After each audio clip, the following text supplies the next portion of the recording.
Hello student, welcome to physics expert. Myself your favourite teacher Ramesh sir. आज हम most important topic लेके आए हैं। वो टॉपिक का नाम है यूजेज ऑफ डायमेंशनल इक्वेशन। हम लोग डायमेंशन पढ़ चुके हैं, तो इसका यूज क्या है, मतलब हम डायमेंशन जो पढ़े, इतना मेहनत से पढ़े, उसका यूज कहाँ करेंगे, क्या होगा, ये सीखने वाले हैं हम लोग। तो पहला यूज दिया है कि conversion of one system of units into another. मतलब हम लोग जो सिस्टम ऑफ यूनिट्स पढ़ते हैं, तो उसमें से एक सिस्टम यूनिट से दूसरे सिस्टम ऑफ यूनिट में कन्वर्जन, मतलब सिंपल सा भाषा में समझते हैं तो यूनिट कन्वर्जन।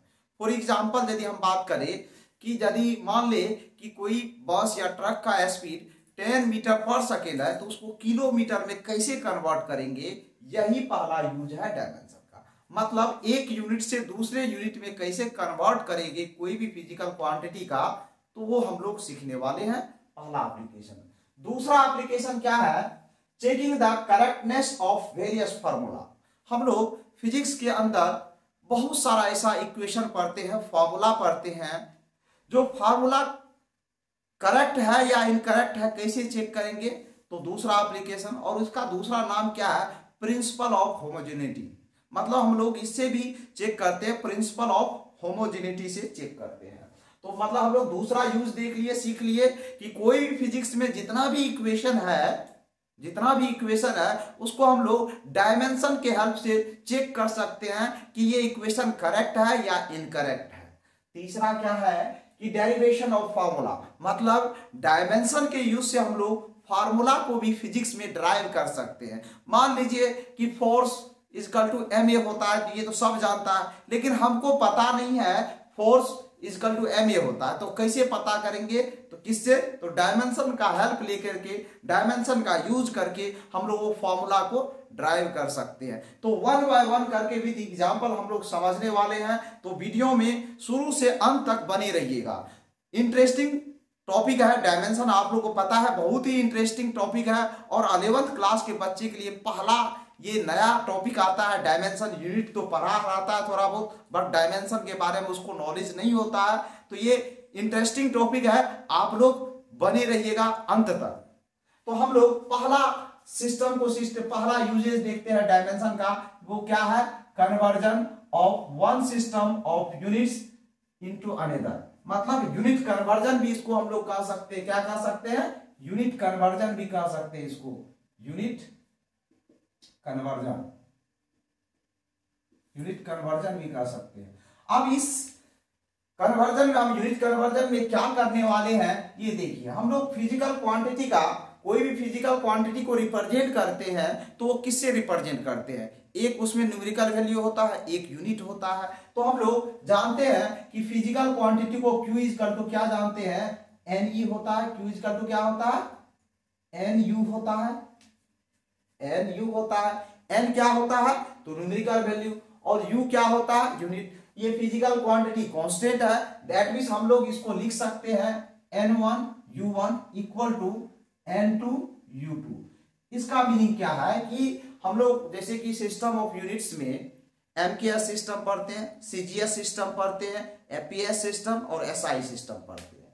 तो मान लो कि हमको MKS से CGS में कन्वर्ट करना हो, CGS से MKS में कन्वर्ट करना हो, APS से MKS में कन्वर्ट करना हो, तो ये यूजेज है डायमेंशन का। मतलब हम लोग तो सिस्टम ऑफ यूनिट पढ़ लिए, लेकिन कन्वर्ट कैसे करेंगे एक सिस्टम यूनिट से दूसरे सिस्टम ऑफ यूनिट में, तो ये डायमेंशन का यूज से हम लोग सीखते हैं। तो डायमेंशन का यूज तो हम बता दिए फिजिकल क्वांटिटी को कैसे रिप्रेजेंट, और ये कांस्टेंट होता है, तो इसलिए N1 U1, मतलब ये पहला सिस्टम का फिजिकल क्वांटिटी का जो है पहला सिस्टम में है, पहला सिस्टम में यूनिट्स है, और दूसरा N2 U2 का मतलब दूसरा सेकेंड सिस्टम हो गया, और उसमें उस फिजिकल क्वांटिटी का यूनिट्स है। तो हम लोग जानते हैं कोई भी फिजिकल क्वांटिटी का डायमेंशन, मतलब मान लो पहला सिस्टम का यूनिट U1 है, तो इसका डायमेंशन क्या हो सकता है, भाई हमको तो पता नहीं है। हम लोग जानते हैं मेनली 3 चीज का जरूरत पड़ता है, वो क्या है, मास को m से रिप्रेजेंट किया जाता है, मास का डायमेंशनल फार्मूला m होता है, लेंथ का क्या होता है आपको पता है, L होता है, और टाइम का क्या होता है सबको पता है, ये 3 का तो सबको पता होना चाहिए, पढ़ाए भी हम ये डायमेंशन। तो 3 का ही यूज करेंगे। ये ये क्या है, डायमेंशनल फॉर्मूला है। अब यदि पहला सिस्टम ऑफ यूनिट्स में कोई भी फिजिकल क्वांटिटी का हम लोग डायमेंशनल लिखे, वो क्या हो जाएगा, m की पावर, मतलब पहला सिस्टम है u1 है तो m के पावर ए क्या होता है, डायमेंशन होता है, l के पावर b और t के पावर c। अब देखिए ये पहला सिस्टम में कोई भी फिजिकल क्वांटिटी का क्या है, डायमेंशन है, क्या है, डायमेंशन। ए बी सी क्या है, डायमेंशन है, ये बात पता है। और ये जो यूनिट्स लिखे ये डायमेंशनल फॉर्मूला है। तो अब दूसरा यूनिट्स पे यदि हम बात करें तो u2 इक्वल टू क्या लिख सकते हैं, दूसरा सिस्टम में, मतलब मान लीजिए एमकेएस से सीजीएस में जा रहे हैं तो ये एमकेएस में उस फिजिकल क्वांटिटी का डायमेंशन है और इसमें क्या होगा, सीजीएस में। तो इसमें हम लोग m2 के पावर a, l 2 के पावर b और t 2 के पावर c। देखिए a b c क्या है, याद रखिएगा कोई भी यूनिट्स पर जो पावर होता है वो क्या होता है, उसका डायमेंशन। मतलब ये मास का डायमेंशन a है, लेंथ का डायमेंशन b है और टाइम का डायमेंशन c है। उसी तरह से दूसरा सिस्टम में भी मास का डायमेंशन a है, टाइम का डायमेंशन c है और लेंथ का डायमेंशन b है। अब हम लोग को क्योंकि एक सिस्टम से दूसरे सिस्टम में कन्वर्ट कर रहे हैं तो हम लोग को n2 चाहिए, तो n2 इक्वल टू क्या हो जाएगा फार्मूला, देखिए n2 इक्वल टू क्या लिखेंगे, n1 u1 बाय u2। अब यहां पर हम लोग u1 u2 का जो डायमेंशनल फार्मूला लिख लेते हैं यहां पर। तो n1 डायमेंशनल फार्मूला इसका हो जाएगा m1 a l b, l1 लिख लीजिए, यहां छूट गया है, l1 b और t1 c बाय क्या हो जाएगा, m2 a पावर a रहेगा, l2 raise to power b और t2 raise to power c, इस तरीके से। और यदि इसको इजियर तरीका से लिखना है तो और क्या लिख सकते हैं, n1 सेपरेट कर देते हैं, m1 बाय m2 का पावर a, और यदि इसको सेपरेट करना इसी तरीके से लिख सकते हैं, L1 बाय L2 का पावर, देखिए यहां भी पावर लिख सकते हैं, बाहर में भी लिख सकते हैं, ब्रैकेट को काहे ज्यादा यूज करेंगे, हम लोग बाहर में ही पावर लिख देते हैं, ये A ये B और T1 बाय T2 का पावर क्या लिखेंगे, इस तरीके से भी लिख सकते हैं। तो हम एक फॉर्मूला जनरेट कर लिए, ये क्या है, फॉर्मूला है यूनिट कन्वर्जन का। मतलब आपको एमकेएस में दिया है तो सीजीएस में कन्वर्ट करना है, तो डायमेंशन का यूज करके हम लोग क्या कर सकते हैं, उसका क्या कर सकते हैं, यूनिट कन्वर्जन। तो एक एग्जांपल लेते हैं, समझते हैं। ये तो एक एग्जांपल ये लेते हैं, यहीं पर ले लेते हैं, कोई भी ऑब्जेक्ट का जो स्पीड है, मान लेते हैं स्पीड जो है वो क्या है, 10 मीटर पर सेकेंड। ये किस में है, तो एसआई सिस्टम में है, या एमकेएस भी कर सकते हैं। और इसको कन्वर्ट हमको करना है किसमें, किलोमीटर पर आवर। किसमें कन्वर्ट करना है, किलोमीटर। ये पहला सिस्टम है तो ये क्या है, दूसरा सिस्टम है। मतलब कोई भी फिजिकल क्वांटिटी का पहला सिस्टम में यूनिट चाहिए, आपको दूसरा सिस्टम में उसका यूनिट्स फाइंड करना। तो उससे पहले आपको पता होना चाहिए कि स्पीड का डायमेंशन क्या है। देखिए जब तक आपको डायमेंशन नहीं पता होगा तो कैसे आप पता कर लीजिएगा कि उसका यूज कैसे करें। तो आपको क्या करना पड़ेगा, उसके लिए मेरा सेकेंड लेक्चर जो है वो देखना पड़ेगा। उसमें हम बताए हैं बहुत सारा फिजिकल क्वांटिटी का डायमेंशन कैसे निकाला जाता है, डायमेंशन वो भी बताए हैं। तो जो भी बच्चे हैं ऑलरेडी इसका हम प्लेलिस्ट बना चुके हैं क्लास 11 के नाम से, और उसमें हम बताए हैं 2 लेक्चर अपलोड किए, पहला है यूनिट्स का और दूसरा डायमेंशन का। आज हम तीसरा लेक्चर बना रहे हैं, वो क्या है, यूजेज ऑफ डायमेंशनल फॉर्मूला। तो हम लोग एसआई में मान लीजिए ये क्या है, एमकेएस में या सीजीएस में, तो वो डिपेंड करता है कि एक सिस्टम से दूसरे सिस्टम में कैसे कन्वर्ट करना है। तो ये फार्मूला जो हम बनाए हैं इतना बड़ा, इसका क्या यूज है, यही तो यूज है। यही फार्मूला का यूज करके तो हम क्या करेंगे, एक यूनिट से दूसरे, मतलब मीटर पर सेकेंड से किलोमीटर पर आवर में कन्वर्ट करेंगे। तो करते हैं। तो आपको पता है कि स्पीड का डायमेंशन क्या होता है, सबको पता होना चाहिए। वो क्या होता है, एल टी के पावर -1। सबको पता है। ये स्पीड का डायमेंशन पता रहेगा तभी तो आप निकाल पाइएगा, कन्वर्ट कर पाइएगा एक यूनिट से दूसरे यूनिट में। तो स्पीड का डायमेंशन पता है और उसके अकॉर्डिंग टू इस फॉर्मूला हम लोग पुट करते हैं। तो हम लोग को n2 चाहिए, क्या चाहिए, n2 n1 हमको l और t में चाहिए। तो क्या लिख देंगे, l1 बाय l2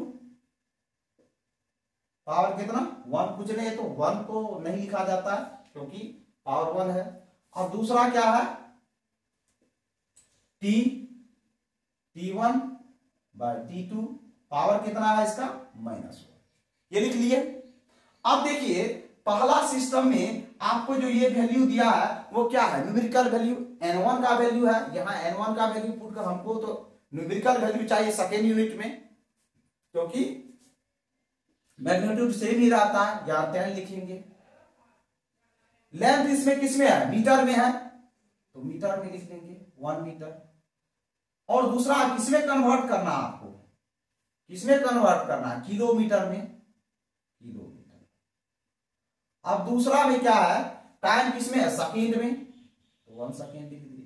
कन्वर्ट किसमें करना है, आवर में। तो इसको सिंप्लीफाई करते हैं, देख लेते हैं सिंप्लीफाई करके 10। अब क्या करेंगे हम लोग, मीटर को किसमें कन्वर्ट करेंगे, किलो, क्योंकि कन्वर्ट किसमें करना है आपको, किलोमीटर में। लेंथ को किलोमीटर में, मीटर में दिया है किलोमीटर में, टाइम सेकेंड में दिया है, किसमें कन्वर्ट करना है, आवर में। तो भाई 1 मीटर में कितना किलोमीटर होता है, तो 1/1000 होता है, पता है सबको, किलोमीटर बाय किलोमीटर। अब बताइए 1 सेकेंड में कितना आवर होता है, तो पता है आपको, सबको पता है 3600 आवर होता है 1 सेकेंड में बाय 1 आवर। पावर क्या है -1। अब इसको सिंप्लीफाई करते हैं 10, देखिए किलोमीटर किलोमीटर कैंसिल हो गया, ये कितना आ गया 1/1000। ये पावर -1 है, पहले इसको सिंप्लीफाई कर लेते हैं, दिक्कत हो जाता है बहुत सारा। ये आवर आवर कट गया, 1/36, ये माइनस पावर तो उलट जाएगा, आपको पता है। ये 10 बाय कितना हो गया 1000, ये उलट जाएगा, ये कितना हो जाएगा 3600/1। अब इसको सिंप्लीफाई करते हैं, 0 से 0 कैंसिल, डबल जीरो कैंसिल हो गया, ठीक है। तो कितना आ गया मेरा 36, कितना आ गया, सिंप्लीफाई किए 36 आ गया। अब 36 किसमें आ जाएगा, यूनिट क्या हो जाएगा इसका, जब हम लोग सेकेंड इसका लिखेंगे तो यूनिट क्या हो जाएगा, किलोमीटर पर आवर। किसमें, तो हम लोग का न्यूमेरिकल वैल्यू इस केस में यदि हम लोग बात करें, ये जो था स्पीड, अब स्पीड किसमें आ जाएगा, स्पीड इक्वल टू लिखेंगे यहाँ, स्पीड इक्वल टू 36 उसका न्यूमेरिकल वैल्यू आया। और हमको किसमें चाहिए, सेकेंड सिस्टम में, ये 36 किलोमीटर। तो हम लोग एक देखे तरीका जिसमें हम लोग क्या सीखे कि कोई डायमेंशन के हेल्प से किस तरीके से हम लोग एक सिस्टम के यूनिट्स को दूसरे सिस्टम में कन्वर्ट, मतलब मीटर पर सेकेंड, एक एग्जांपल लेके आपको हम बताएं कि मीटर पर सेकेंड वो किलोमीटर पर आवर में कैसे कन्वर्ट करेंगे, किसके हेल्प से, डायमेंशनल फार्मूला के हेल्प से। तो आपको हम ये तरीका बताएं कि किस तरीके से डायमेंशनली हम लोग कोई भी फिजिकल क्वांटिटी का यूनिट को कन्वर्ट कर सकते हैं एक सिस्टम से दूसरे सिस्टम में, ठीक है। अब हम लोग पढ़ने वाले हैं, क्या पढ़ने वाले हैं, checking the correctness of the various formula, मतलब सेकेंड यूज जो है वो पढ़ने वाले हैं। इसको रब कर लेते हम लोग। तो हम लोग अब सेकेंड यूज पढ़ने वाले हैं किसका, डायमेंशनल इक्वेशन का। तो सेकेंड यूज क्या है, वो क्या है, checking the correctness of the various formula. मतलब हम लोग बहुत सारा इक्वेशन पढ़ते हैं, मतलब फिजिक्स में बहुत सारा इक्वेशन पढ़ते हैं, उसको हम लोग कैसे चेक करेंगे कि वो डायमेंशनली करेक्ट है या इनकरेक्ट है। तो इसके लिए इसका दूसरा नाम कहा जाता है प्रिंसिपल ऑफ होमोजेनिटी। तो प्रिंसिपल ऑफ होमोजेनिटी क्या होता है ये समझते हैं। Principle of homogeneity, principle of homogeneity,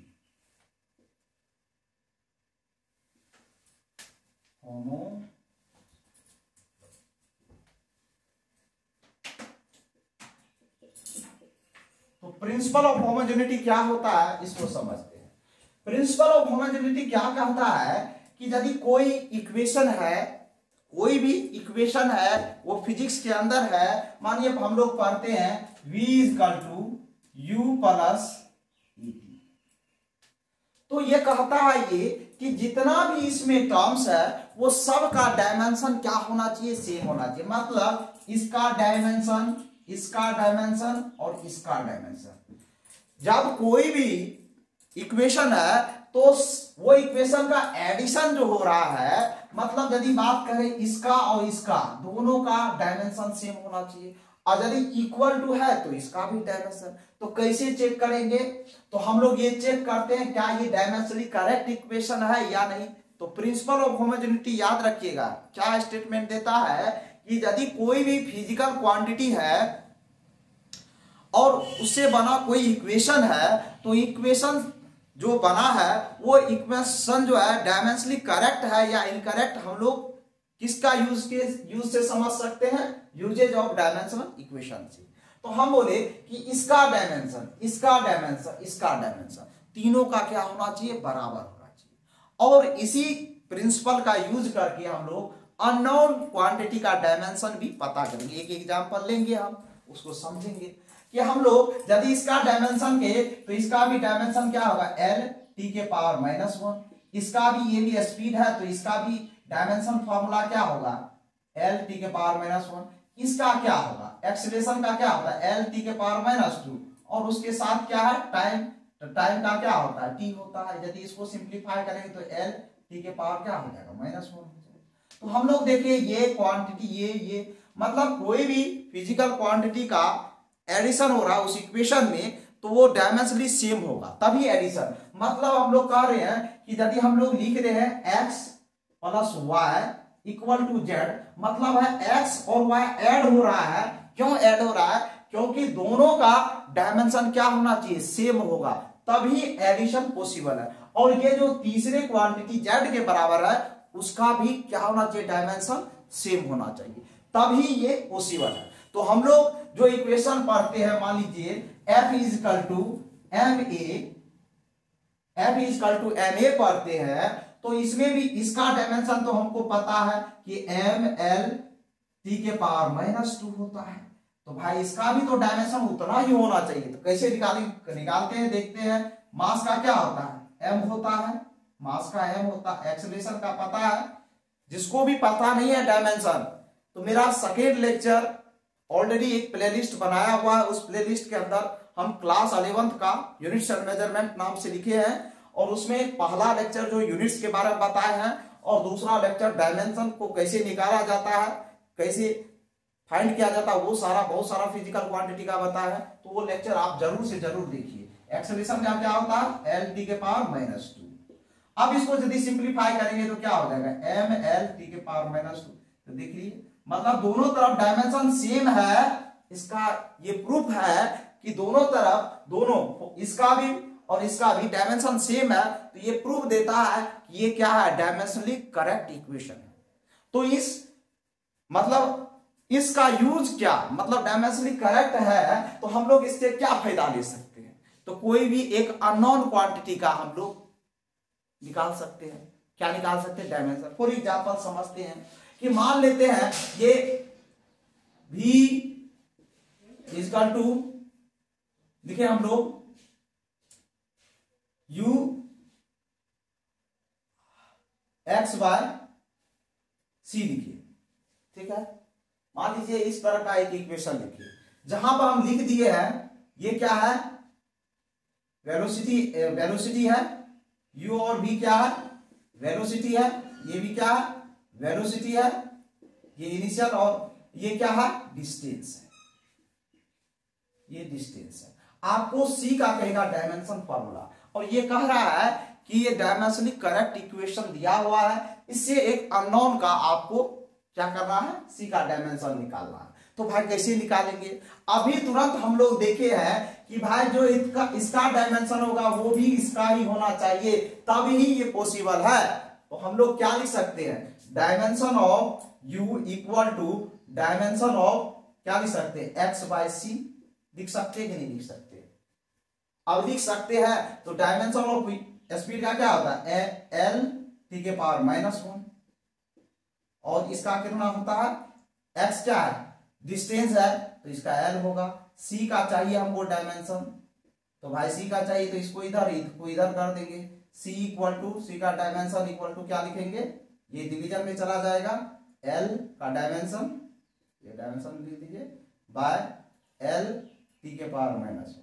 तो ये किसका डायमेंशन? इसको कैंसिल करेंगे, ये l कैंसिल हो जाएगा, तो बचेगा क्या? ऊपर जाएगा t। तो मतलब c का डायमेंशन क्या होगा? ये हो जाएगा। तो कोई भी अननोन क्वांटिटी का डायमेंशन निकालने में भी प्रिंसिपल ऑफ होमोजेनिटी का यूज होता है। मतलब एप्लीकेशन हम लोग कर सकते हैं, डायमेंशन का एप्लीकेशन करके हम लोग कोई भी अननोन फिजिकल क्वांटिटी का भी डायमेंशन पता कर सकते हैं। क्योंकि हम बताए क्या कहता है, ये जो सेकेंड एप्लीकेशन है मोस्ट इंपोर्टेंट एप्लीकेशन है, इसका हेल्प से हम लोग बहुत सारा अननोन फिजिकल क्वांटिटी का डायमेंशन निकाल सकते हैं। तो आप लोग कोई एक चीज जो हम बताए हैं समझ में आ रहा है या ना आ रहा है, ये चीज के लिए भी कमेंट कीजिएगा आप लोग, ठीक है? तो हम तो आसान तरीका से आपको बता रहे हैं। तो ये सेकेंड एप्लीकेशन हम लोग सीखे कि क्या यूजेज है इसका, मतलब डायमेंशन का सेकेंड यूज क्या है, वो चीज हम लोग बेहतरीन तरीके से समझे कि कोई भी इक्वेशन जो हम लोग फिजिक्स के अंदर पढ़ते हैं वो डायमेंशनली करेक्ट है, इसे भी चेक कर सकते हैं। और दूसरा इसी से क्या कर सकते हैं, हम लोग पता कर सकते हैं कोई भी अननोन फिजिकल क्वांटिटी का डायमेंशन। तो अब हम लोग का बचा है तीसरा यूजेज क्या है? Derivation of formula. किस तरह से हम लोग फिजिक्स में यदि कोई फॉर्मूला भूल जाते हैं तो हम लोग उसको ड्राइव करते हैं, तीसरा एप्लीकेशन से समझते हैं। तो इसको मिटा के उसके बाद नेक्स्ट चलते हैं हम लोग। तो हम लोग तीसरा यूज देखने वाले हैं डायमेंशन का। वो तीसरा यूज क्या है कि कैसे हम लोग कोई भी फॉर्मूला को ड्राइव करें डायमेंशन के हेल्प से। मान लीजिए हमको पता नहीं है फोर्स का फॉर्मूला क्या होता है, सब पता नहीं है मोमेंटम का फॉर्मूला क्या होता है, ठीक है? तो हम लोग कैसे पता करेंगे? तो हम लोग को फिजिक्स एक टूल दिया है, डायमेंशन दिया है, जिससे हम लोग पता कर सकते हैं कि कोई भी फार्मूला यदि हम भूल जाए तो उसको हम लोग फाइंड आउट कर सकते हैं। कैसे फाइंड आउट करेंगे ये चीज समझते हैं। तो सबसे पहले मान लेते हैं तीसरा, ये क्या है? तीसरा है कोई भी अननोन, मतलब कि मान लीजिए हमको कोई भी फार्मूला याद ही नहीं है लेकिन पता है ये ऐसे होता है, तो कैसे पता करेंगे? तो कैसे पता करेंगे, पता है क्या वो भी हम लोग पता।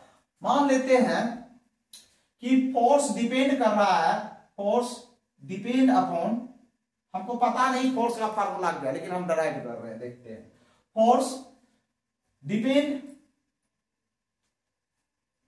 Upon mass and acceleration of object, acceleration of object लिख देते हैं, कोई भी ऑब्जेक्ट का। ये फोर्स कर रहा है कि डिपेंड कर रहा है, depend on mass and acceleration.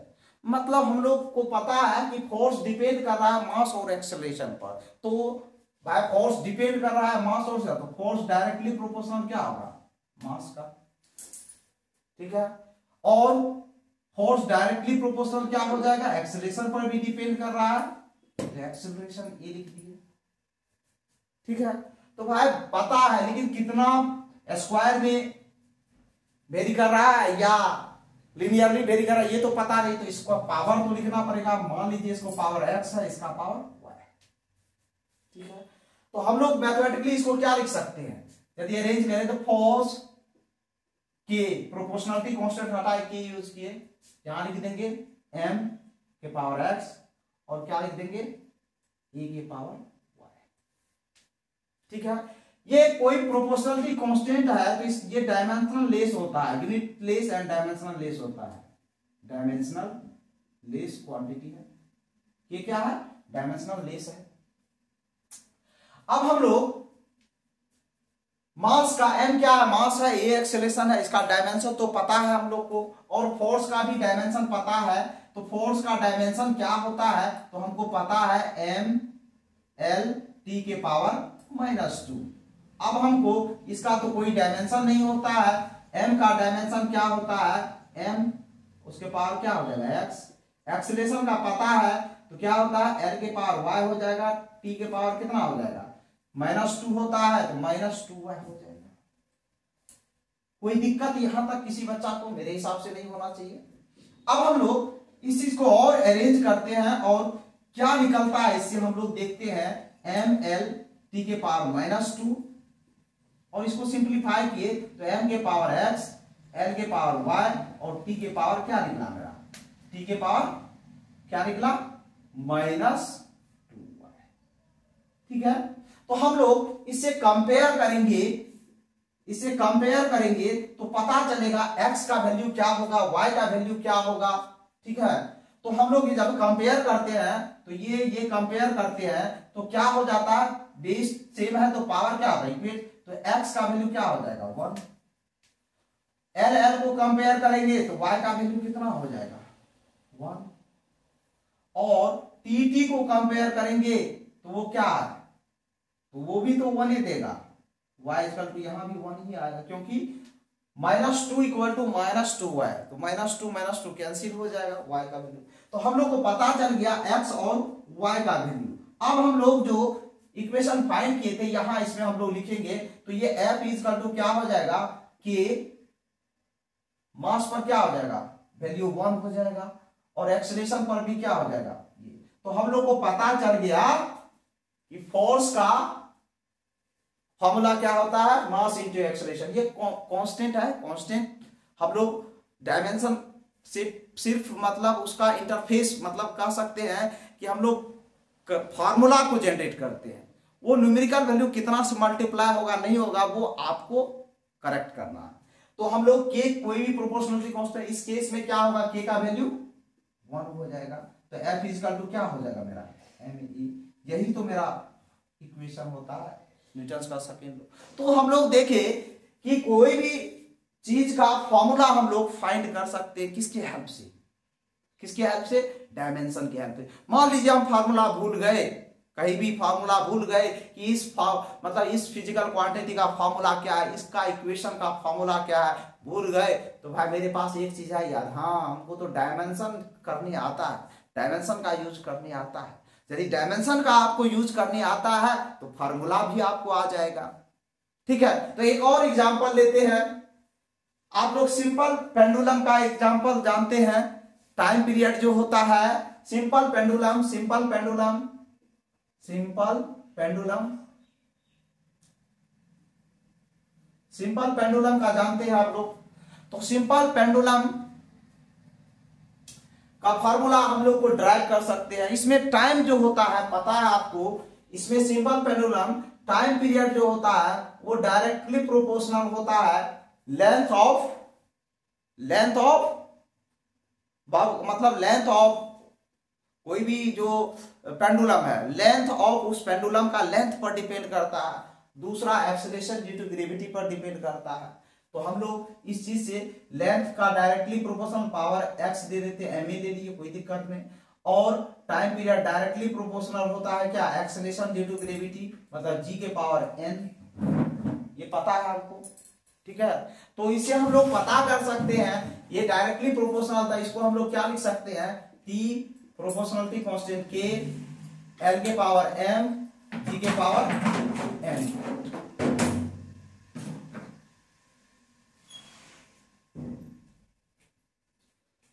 तो l के पावर n और g के पावर n पता कर सकते हैं। अब इसका हम लोग यूज कर सकते हैं, हम लोग टाइम का डायमेंशन जानते हैं, t के पावर t होगा, k का डायमेंशन लेस, ये डायमेंशन लेस होता है, इसका कोई डायमेंशन प्रोपोर्शनलिटी, लेंथ है तो लेंथ का l होता है, l के पावर m हो जाएगा, g एक्सेलरेशन है तो l के पावर n हो जाएगा और t के पावर -2n हो जाएगा। अब इसका कंपेयर करेंगे, जब कंपेयर करेंगे तो क्या मिलेगा हमको, ये पता हम लोग करते हैं।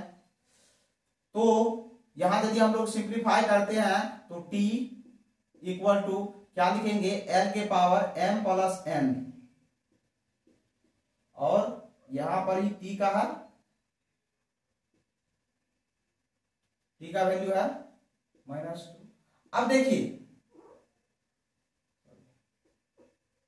ये लिख लिए। अब इसको देखिए, इसको हम इस तरीके से लिख सकते हैं m के पावर 0, l के पावर 0, t के पावर 1, ये लिख सकते हैं। कंपेयर करेंगे इसको, जब कंपेयर करेंगे तो बताइए मास में तो कुछ नहीं है, लेंथ में है, तो m प्लस n का वैल्यू कितना आया 0, तो m इक्वल टू क्या आ जाएगा -n।